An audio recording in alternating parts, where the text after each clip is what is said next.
Hi, everybody, and welcome back to another edition of Turning Readers into Writers with Emma Desi here on the lovely YouTube. And if you haven't subscribed yet, make sure you do subscribe so you're always kept up to date with any new interviews that I've got coming out. So make sure you do that. But today I am joined by Graciela Kenig. Graciela has extensive experience as a features journalist, online forum contributor, and a careers columnist. Her work has appeared in the Chicago Tribune and Sun-Times, along with several national publications. And The Plans They Made is her debut novel, and it was the winner of the 2022 Page Turner Award for Best Genre Writing. An explorer at heart, Graciela Kenig has travelled to many corners of the US, Canada, Europe, the Middle East, and Latin America. Her favourite experiences include walking among the friendly penguins in Patagonia and having lunch overlooking the Mediterranean Sea in Santorini. How lovely. Born in Argentina, she's completely bilingual in English and Spanish and has lived in Chicago with her husband most of her adult life. Her son, wife, and two adorable grandkids are always nearby. So welcome, Graciela. It's lovely to have you here. Thank you. Thank you for having me, Emma. It's a pleasure. Oh, no problem at all. Well, you have traveled the world, it seems. Lots of places you visited. Certainly Greece is lovely. And where else have been highlights for you? Places where I've stayed, I'm sorry. Yes, yes. Yeah, places you. Yeah, I mean, I've loved a lot of different areas. The only place I've missed is actually Asia. I've never been to any countries in Asia, but who knows, that may happen Yeah. sometime. Oh, I've spent a lot of time in Southeast Asia, particularly, so I absolutely recommend it, 100%. Oh, yeah, that's something I'm missing really, but I've been very fortunate that we could do a lot of cruising around the world and, Spain, London. London was part of the research I was also doing for my novel, so I'll get back to that as well. That was a real highlight for me. Oh, fabulous. Oh, there's such a big world out there. So, talking of traveling, do tell us about your journey to writing. How did you get into writing and how's that been to get you to the place that you're at now?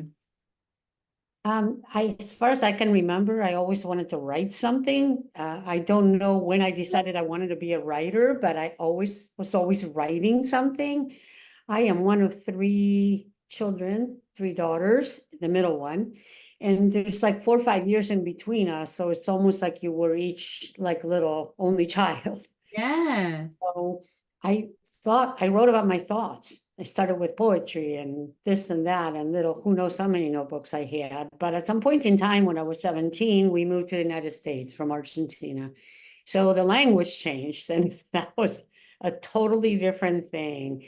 And I just kept wanting to write. And at first I kept writing in Spanish, but there was no other outlet because I didn't know any other place. And so eventually I went to college here, and in English class, one of the professors, she was actually a graduate student, and she said, you write so well. And I looked at her, I do? Because it was like in English, and I didn't think I did. So it's kind of how my process of believing that I could write started. Mhm. And I kept writing and writing, and this novel that I published was not the first one I wrote. Since it's the case with many others. I wrote a family saga that was like almost 700 pages, Wow. like many, many years ago, and never quite published it. Eventually I wrote a memoir, and that didn't get published either. And so one day I hired an editor. I said, okay, I want to know what I'm doing wrong.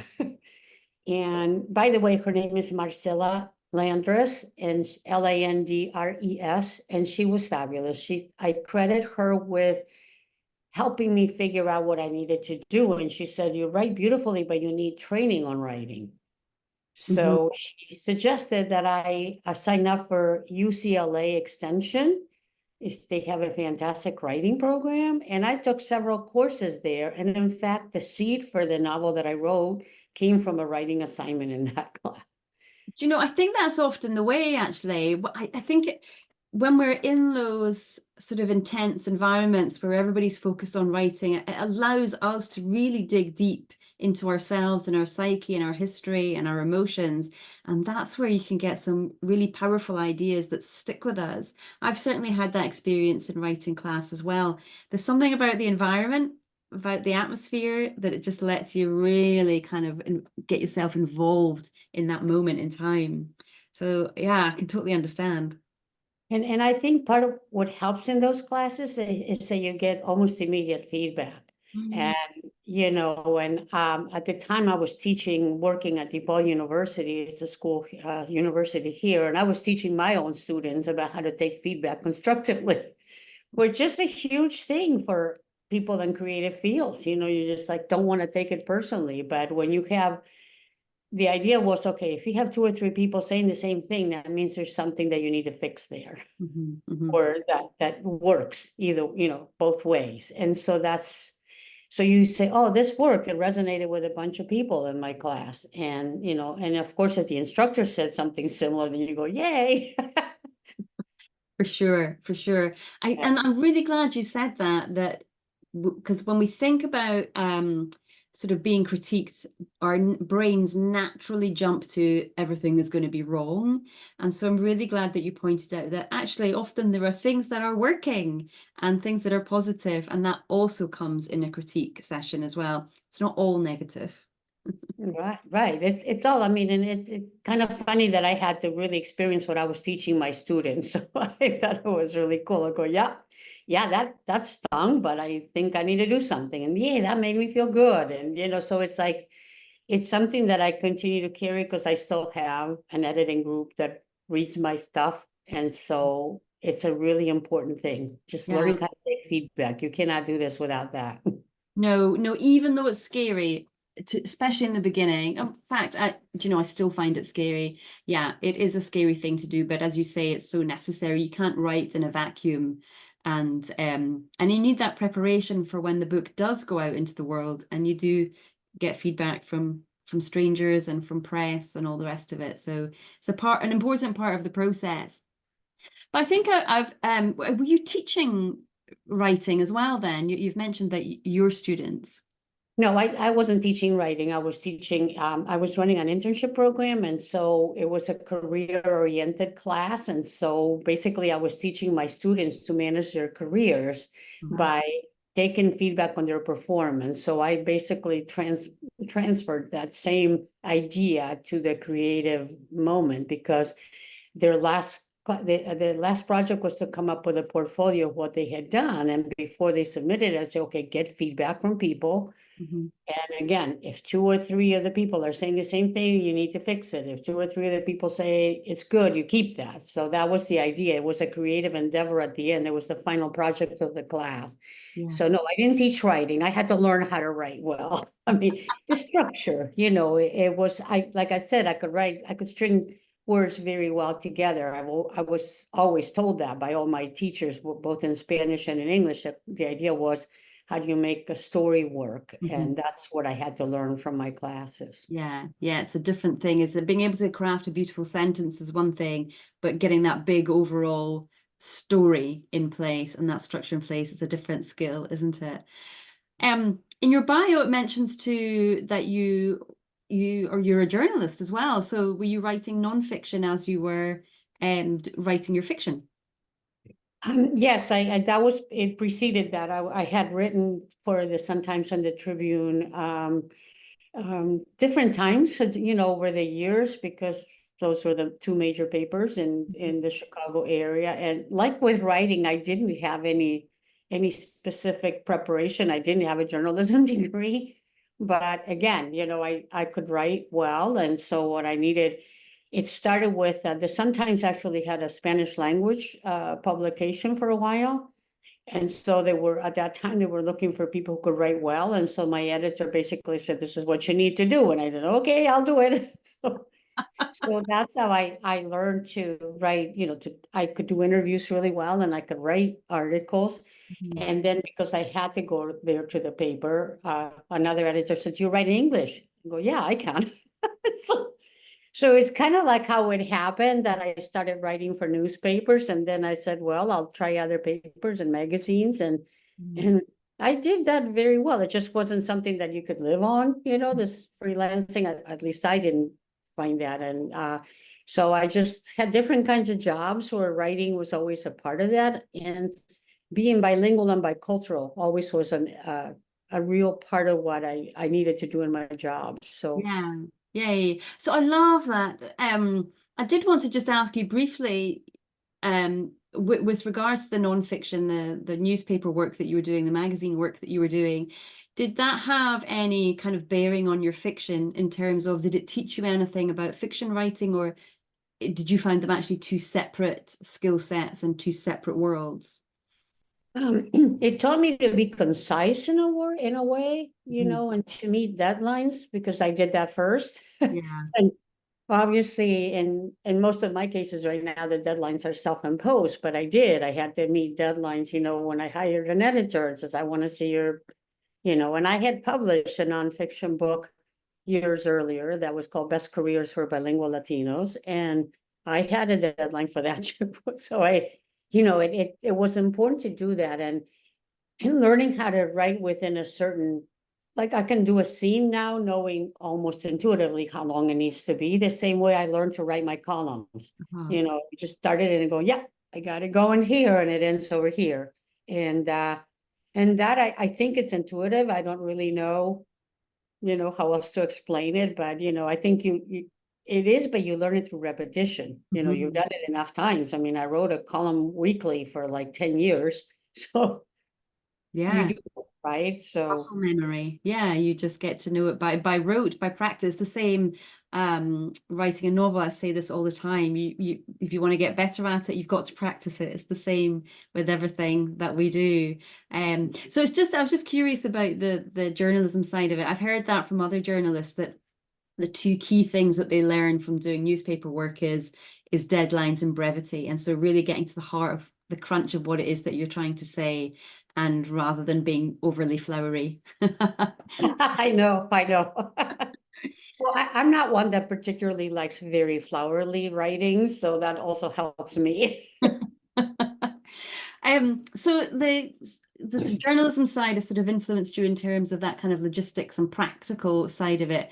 But I know too that your upbringing has had an impact and an influence on more of the content and what you're writing about. And I wondered if you'd talk to us a little bit about that. Yes, I was, as I said, I was brought up in Argentina, which is like innately a political country. I mean, there are major political parties, but there's like 11 or I don't know how many, I lost count, and you could go there and a little kid would say, that's the such and such political party flag. So, I mean, everybody lived it and of course, unfortunately, there were lots of dictatorships and things like that. So the way that I still somehow end up finding a political angle to everything. Ah, And okay. I think that's maybe why. Yeah. I also have this tendency, well, there's many things. First of all, as an immigrant or an immigrant from there, the sense of loss and uprootedness it always colors anything I write about. Okay. It doesn't go away. It's just, I've been gone, I was just back in Argentina this last month. And so I was 17 years old when I left. So it's like more than 50 years since we left. And there's some moments there, even though nothing looks the same, or it's just like you get this pang of recognition of like, ooh, that's where I went when my dad took me there, and my mom and my aunts, and even if you go to a place that buildings you knew were not there anymore, they rebuilt them, they tore down houses that meant a lot. So there's always that sense of loss, and Hmm. also it wasn't a choice for me. My family moved, so when you mix the political and the people moving out of their homeland, not because they chose, that's in a sense, it's always there for me. And it's not it may not come out in the plans they made as much as, but it's there. Yeah. It's a there because there's our people who basically ended up doing something because of what happened to them, which Yeah. if you They felt forced into it, I imagine.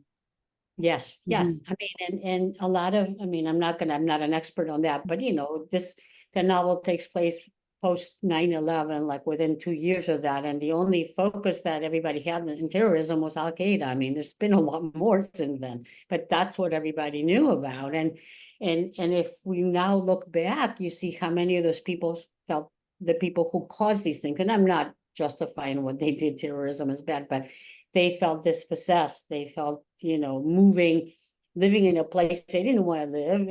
And feeling that other political forces brought about their own fate that they couldn't control. So Gosh, so you're dealing with big issues in your writing, and I don't have the same experience, but I did live abroad for a number of years, and I always think of this as being quite a Scottish thing, that a lot of us leave, we leave the country, but we have this kind of nostalgia for it, and in our heads we have this image of what Scotland is, and it's heather and tartan and the Highlands and all the rest of it.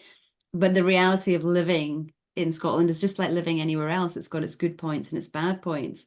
And I wonder if you ever kind of, there's that element of nostalgia for what was, and the good, because as a child, I imagine you had good times in Argentina. You weren't aware of what your parents were going through. And so your recollection, I imagine, of Argentina is quite different to theirs.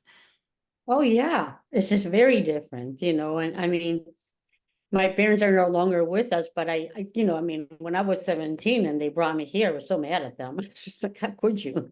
But, I mean, and only in retrospect, after I grew up, I got married, I had a child, and it's like, even being a parent, you don't know how that's like until you are a parent in a way, sense, it's like, and now I have grandkids, so it's the kind of thing where you start to see how you do the best you can. So it takes a long time to forgive what you thought was something that was done wrong, that it was, you've been done wrong. It's just like not what you wanted to do. But I somehow, good or bad, I was spared the worst of the dictatorship, because in the 70s in Argentina, they had what became known as a dirty war. Mhm. And a lot of people in my generation were among the disappeared.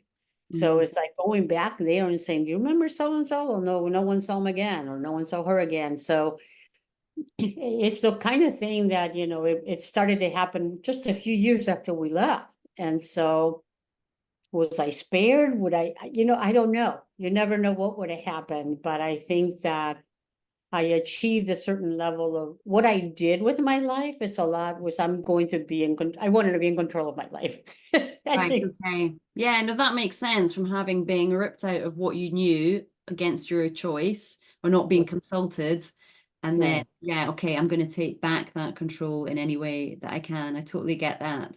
And so you mentioned, you'd written this family saga beforehand. And again, with those themes of loss and family, that was taking place in that story as well. Yeah, it was the family. It was based on my mom's family, and my mom was born in what at that time was Romania. It's not that anymore. It's Wow. like it's another part of the world now that was part of Russia and Romania and all this kind of stuff. And so anyway, I found a lot in common with her family. Her oldest brother had wanted to be a playwright, and so when they made him leave when they were 17. So there was a lot of I mean, sometimes I think I've been thinking about revisiting that in a different way, because but it also had incredible political overtones because Yeah, it's gosh, yeah. Wow, isn't and that amazing? That's history repeating. And so now you've been in Chicago, you've been in this one place. Do you feel that you've broken that cycle of change and being wrenched from your home? well, Yeah. that was so important to me. My son was going to have a hometown. His son was just I was not going to be the cause of his going anyplace. It's like you said, you're right. It's pretty much what that is, breaking the chain of that. I just wanted, and I'm so proud of him. He's done what I was there for him, and he's also a very creative individual. So Yeah. Well, fabulous. And so just before we move on, I'm curious, most of us, most writers, particularly I'd say our first three, maybe even four books, they do stem from our own experiences. They're part biographical in many ways. And so I wonder, by you writing the saga, writing this new book, do you feel that you've put any of those ghosts to rest yet? Do you feel that you've had a kind of some closure on some of the topics that you've been writing about, or the themes that you were writing about, and you're able to kind of move forward with that? I think it's like what I would say, yes, and acceptance is basically, the part of the grieving process. You get to acceptance and you go, yeah, and there's nothing I could have done about the past, so we just accept that. And yes, it's a really and and that's part of what people have to do when you're writing about this is their crisis, right? So what are they going to do here? Are they going to like keep like, oh, I want what I can't have, or I'm going to say, well, maybe I'll find a way to live with what I lost, and so it's part of in every good writing, there's always going to be a crisis, whether in each scene or a global crisis, and so that's a decision everybody has to make. I mean, there's compromise in that. They're never a good, it's not like either this or this, it's good or bad. If it were just good or bad, you just go with the good, right? But Yeah, yeah. It's what my one of my writing teachers describes as the best worst choice. So it's you've got two choices and neither one you particularly want. So you've got to take the one that seems the best at that moment in time. yeah, and in context of, how it affects other people as well, Mhm. because that's the thing that I couldn't see when my parents said we have to leave. It was like in their moment, it was like, this is the best for our family. And there were many good things that happened, but not so good, so you just had to make those decisions. But by the way, I think where I really learned writing structure, and this I really want to make sure, Sean Coyne, who is the author of Story Grid, Yeah. I learned a ton from what he taught us, and and my groups, my editor, my editing group, all of them come from Story Grid. So we all get together to write together in the morning. There's one group that is just like accountability. We just sit down and write and share resources. The other group is about studying concepts, and the final one is the editing group, and that's a really helpful thing for people, Okay. because you have a supportive group that is not just checking your grammar. It's just a group that knows the same. We all come from the same structure of story, and Mhm. we all understand what works and doesn't work. And that's why it's so important. You don't want to just be in a group where somebody's going to say, I didn't like that, or semicolon No doesn't use, work. is it? It's not helpful. It's not helpful. So, it's not helpful to hear that. Yeah. Yeah. And so just for, I'm curious, so StoryGrid I always think of as an editing tool. Do you see it as that way as well? Yes, I mean, a lot of people would say differently, but it also teaches you the structure of, everybody will call it differently, but there's an inciting incident, and there's, progressive complication, all that kind of stuff. That language also comes from that. And yes, it's good to, but if you don't start with something, Mm. Yeah. I mean, there's all these things about, oh, a pantser or whatever. And I wrote as a pantser for many years, but it didn't work. So when you have, I mean, and the other thing that they teach you is just to have masterworks, if, like, for example, when I realized that my book was going to be a thriller, because I didn't understand it at first, I was just writing, something that I liked. Then you look at what are some things that are really must-haves. If your readers are going to enjoy, you as a reader don't necessarily know about the major things, but if something's missing, you can tell. Yeah. So Yeah. They don't know that's what, but they feel it, the reader. Yeah. right, right. And so those are the things, that understanding structure and being able to see, because you're writing it, knowing all this stuff, it still doesn't help until your group says, wait, it's missing a turning point here. Well, what's the crisis this person's having? Uh-huh. And it's it depends on the genre. For example, for me, life and death is a lot of what happened in the plans they made, but it's also justice and injustice. It's all part of a thriller. Right. And Okay. that obviously justice and injustice is a dear theme to me. Well, working with Sean Coyne and StoryGrid, it's obviously worked because the plans they made won the 2022 Page Turner Award. And so I wonder, just if you'd share for our listeners just a little bit about that experience and how that came about and how it felt to win.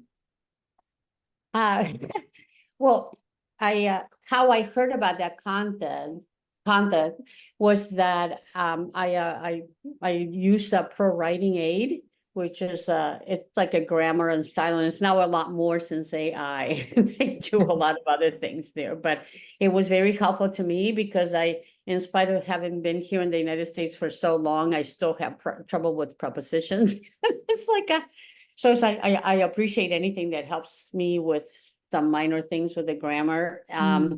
But they announced it because, they always work with other groups and, they announced that particular contest. And I said, what the heck, sounds like a good one because you could submit under different categories. And I did. And it took a long time because they first said that I was long listed. And then I said, oh, yeah, yeah. And then I didn't get in the short list. And I thought, oh, so I thought, okay, I'm done.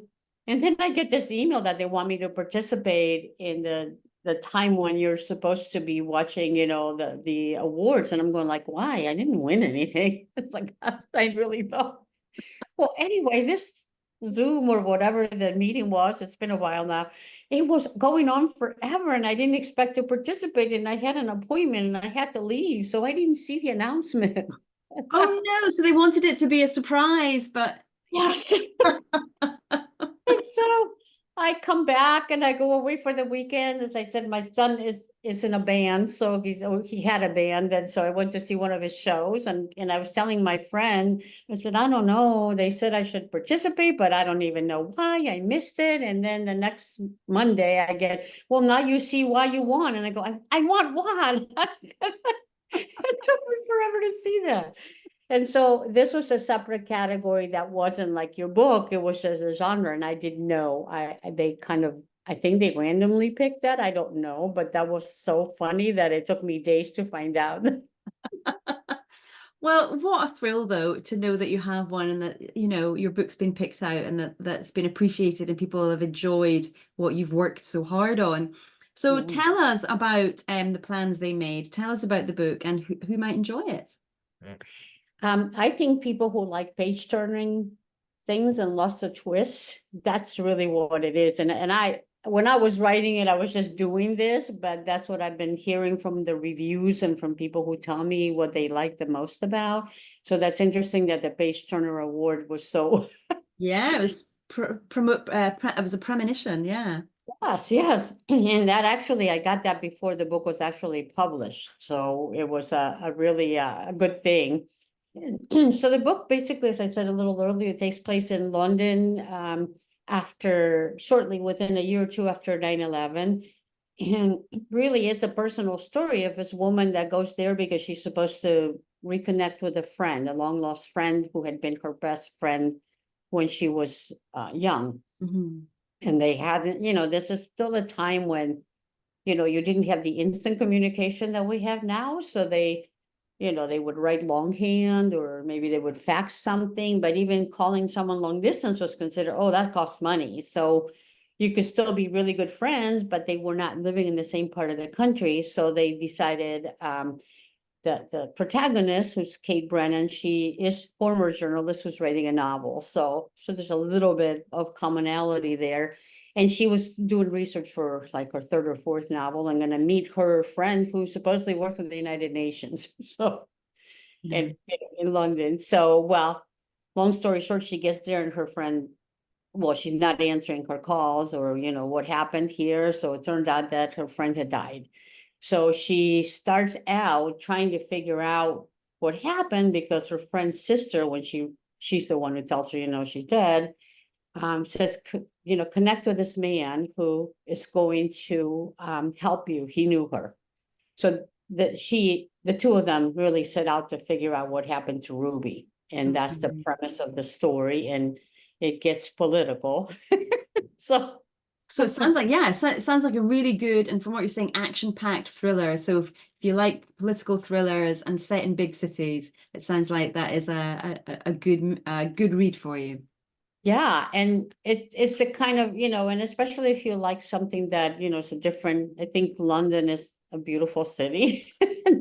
And when I was doing the research for that, I went there, I spent a week by myself there, which was really good. I don't think I'd ever gone someplace by myself like that. And so it was cool. And a lot of what I ended up deciding to add was something I found out that happened that year, and I connected the two things.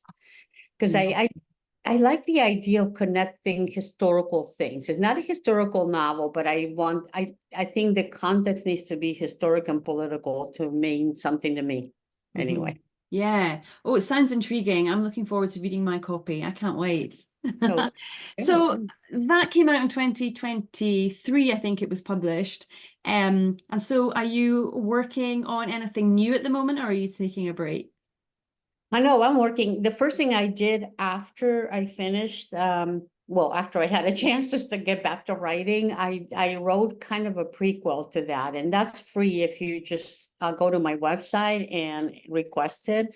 And that's not written in the same style, but it informs the reader as to that friendship because that happened before the Okay. book starts. And so it kind of tells you what Ruby and Kate had been about before all this happened. So I did that. And after that, I started writing about not quite a year ago, but I am working on another book. The working title is Stuck in Paradise. So, Ooh, nice. so it's another Another thriller. thriller. Okay, Yeah. so it won't be quite so nice being stuck in that paradise. Yeah. Yeah, it's still Lovely. paradise. Well, fabulous. It's been a real pleasure talking to you, Graciela, getting to hear your story and particularly your Argentinian connections and the influence that that has had on your writing and your life, really, as well as your writing. But just before we go, where can listeners find out more about you and about your book? It's gracielakenig.com. That's my landing page website. And that's where if you sign up for, to get the free copy of the prequel, and also I do send out a periodical newsletter. It's not it's not regular, but it's periodical. Brilliant. Lovely. I shall be sure to put that link in the show notes. That's wonderful, Graciela. Thank you so, so much for your time. Thank you, Emma. It was a pleasure.